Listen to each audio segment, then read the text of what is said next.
They were designed to be the best. They met enemies face to face, endured tragedies and enjoyed victories. They went down in history due to the bravery of their crews. They are the ships that deserve to be called Naval Legends.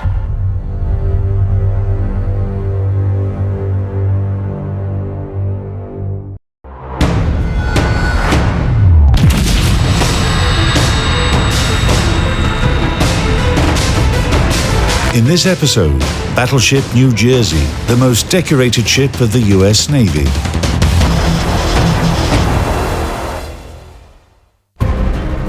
Naval battles in the beginning of the 20th century defined the evolution of warships for decades to come. The country that had the most battleship in its navy could be considered an invincible master of the seas. After World War I, the US and Japan started a true competition to build the most powerful fleet. By the end of the 1930s, US engineers designed a ship that was destined to end the era of battleships by becoming the best of them. The necessity of building new ships was caused by the Japanese assault on China in 1937. All the leading countries of the world realized that war would break out sooner or later. During these combat actions, the Americans somehow learned that the Japanese had heavy cruisers with powerful artillery armament. How could they oppose these ships? A decision was made to build battleships with specific armament and speed. In 1939, the General Council of the US Navy approved the project for a new battleship that was able to reach a speed of 33 knots. The main ship of a new class named USS Iowa was laid down in June 1940. A powerful ship with powerful armament, which had quite a high maximum speed.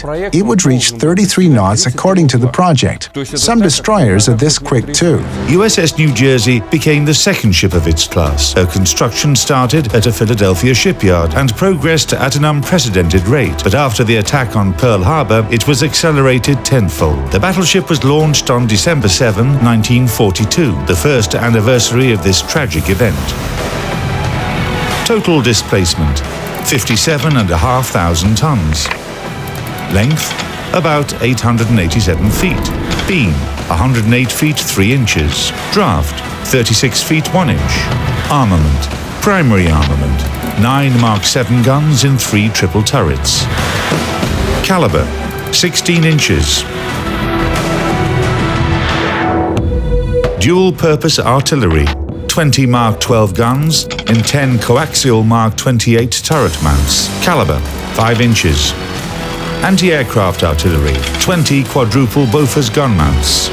49 0.8-inch Mark 2, 3, 4 Oerlikon autocannons. Air Group, 3 Vought OS-2U Kingfisher floatplanes. Armor, main belt, 12.1 inches. Primary armament turrets, up to 18.7 inches. Conning tower, up to 17.3 inches. Maximum speed, up to 32 knots. Range, 20,150 nautical miles.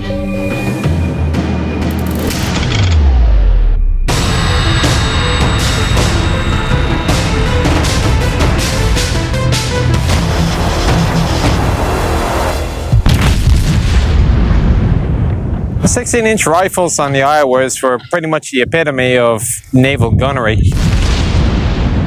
Beneath me where I'm standing, there's several decks of ammunition handling, powder handling, and just motors to keep the entire turret running around. This is a 1,700-ton turret mechanism that I'm standing on. A powder magazine with 110-pound powder charges in silk bags was located in the lowest compartments, adjacent to the stationary part of a turret. They were transported to the loading compartment through a system of conveyors and elevators. So this arrow goes to red. That lets me know there's a bag here. I'm going to open this. The bag will come out, and then I'm going to roll the bag into here. And I'm going to let them know on the other side that there's a bag in that scuttle. The sailors here would stay here, and the sailors in there would stay in there. But let me show you how all this works.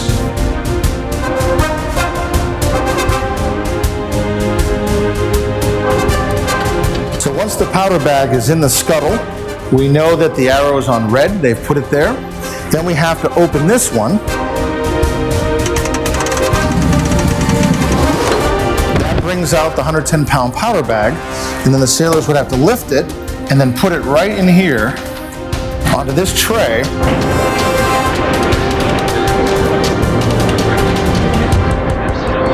Three bags here, 3 bags here. This is the elevator car right in here. When the elevator car came down, they would push in all 6 bags into the elevator car, and then the car would bring the bags up to the gun house so they could be put into the rifle. Munitions themselves can vary in design, usually depending on the size of the ammunition. So 16-inch shells, similar to this, you could not have a single cartridge of that size. It would just be too heavy, too unwieldy. As it is, these things are pretty much a ton in weight. So you have to load the projectiles separately to the propellants. First of all, a shell should have been inserted into the gun barrel. Shells were stored in a 2-storied annular magazine inside the turret's barbette. A separate hoist was used to feed them. Normally be slid over to the hoist. Once it's placed in there, a hoist operator would use this handle, pushing it all the way over, causing the projectile to go up.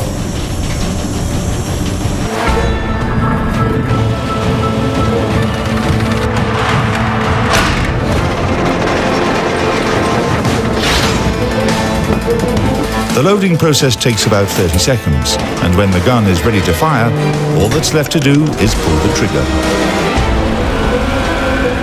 First, we have to let everyone on the ship know we're about to fire, so we sound the salvo alarm.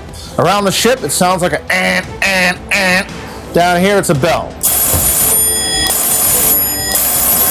And then we're ready to fire. This is the manual trigger right here. Once this is pulled, the guns are fired.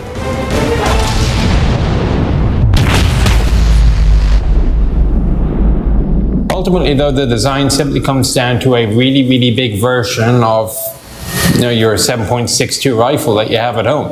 There is a driving band, usually copper, which meshes with the rifling, the grooves inside the cannon. Round goes bang, blast sends the projectile down range, recoil comes back, open the breech, clear out the fumes with usually a jet of compressed air, put another round in, pointy end first, more propellant, close the breech, re-engage.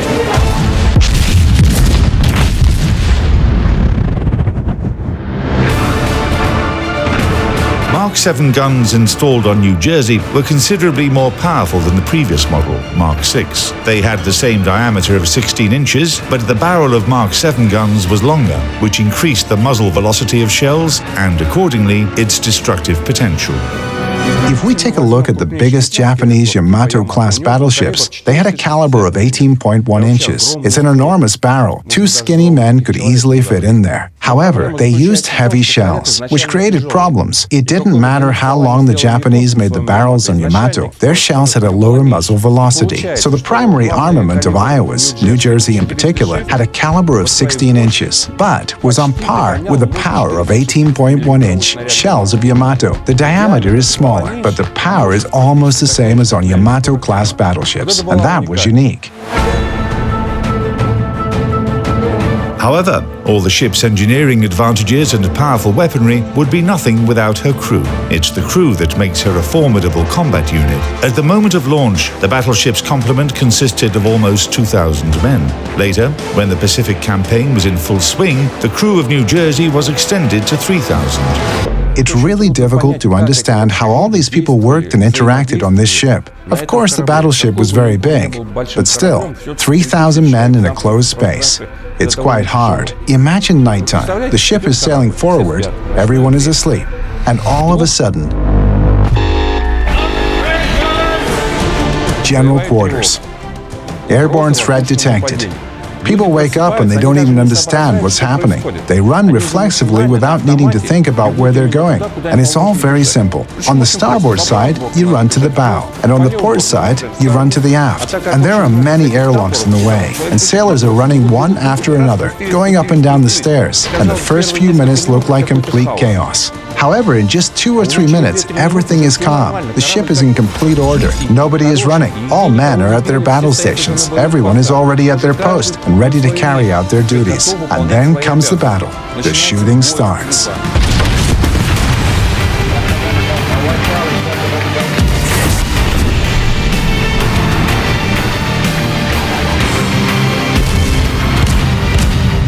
You have to stay at your battle station until you receive the order to leave it. If there is no such order, you have to fight, shoot, and hold your position. And all 3,000 men know this drill. That's a battleship for you.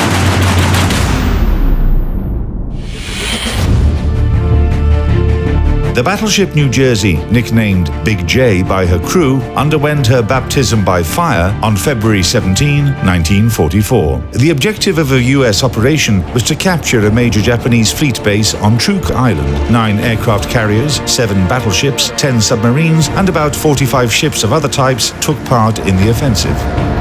When any major combat formations are on the move, an avant-garde is always assigned. The advance guard, screening, reconnaissance, and so on. 2 battleships were assigned on the avant-garde. Those were Iowa and New Jersey. 2 heavy cruisers and 4 destroyers in addition. This powerful force was acting as the avant-garde. On this day, the task force encountered a Japanese unit consisting of the training cruiser Katori, 2 destroyers, and the armed trawler Shonan Maru. The balance of forces did not leave a single option for the Japanese. Even without using her primary armament guns, New Jersey and her escorts sank 3 enemy ships. Only destroyer Nawaki was able to escape. It's noteworthy that this 30-minute battle, however insignificant it was, became the first and the last encounter of Iowa-class battleships with the enemy in the high seas. In later service, ships of this class used their armament only against shore targets and aircraft. New Jersey demonstrated in her first battle that battleships had started to play secondary roles. Aircraft carriers and carrier aviation became the main striking force of naval warfare. At the same time, we need to understand that an aircraft carrier can't fight alone. It would be too vulnerable. Battleships became reliable cover for aircraft carriers. Thanks to their excellent seagoing capabilities, they formed an integral battle complex with aircraft carriers. New Jersey had to use all of her anti-aircraft armament to fight off enemy planes multiple times whilst protecting Allied ships.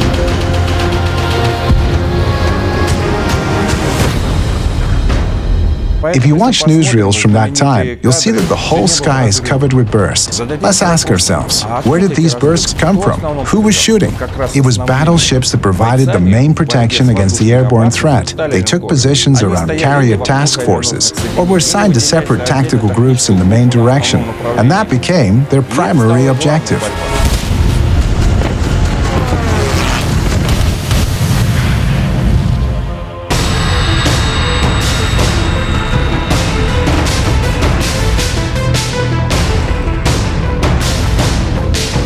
Up until the end of World War II, battleship New Jersey used her primary guns to bombard positions of the Japanese army on the Mili, Saipan, and Okinawa Islands. The battleship took part in fighting off enemy air raids against US aircraft carrier formations in the Philippine Sea and provided support for landing troops. Thanks to the well-coordinated work of her crew and her captain, New Jersey didn't receive any significant damage throughout her years of service. She also performed brilliantly in US military campaigns in the second half of the 20th century: Korea, Vietnam, Lebanon, and the Persian Gulf. Big J received 19 battle stars and is considered to be the most decorated ship of the US Navy. New Jersey showed her colors in almost every port where she visited. With the arrival of missile technology, the battleship had a second life as a unique US Navy ship combining her incredibly powerful artillery with a new armament type.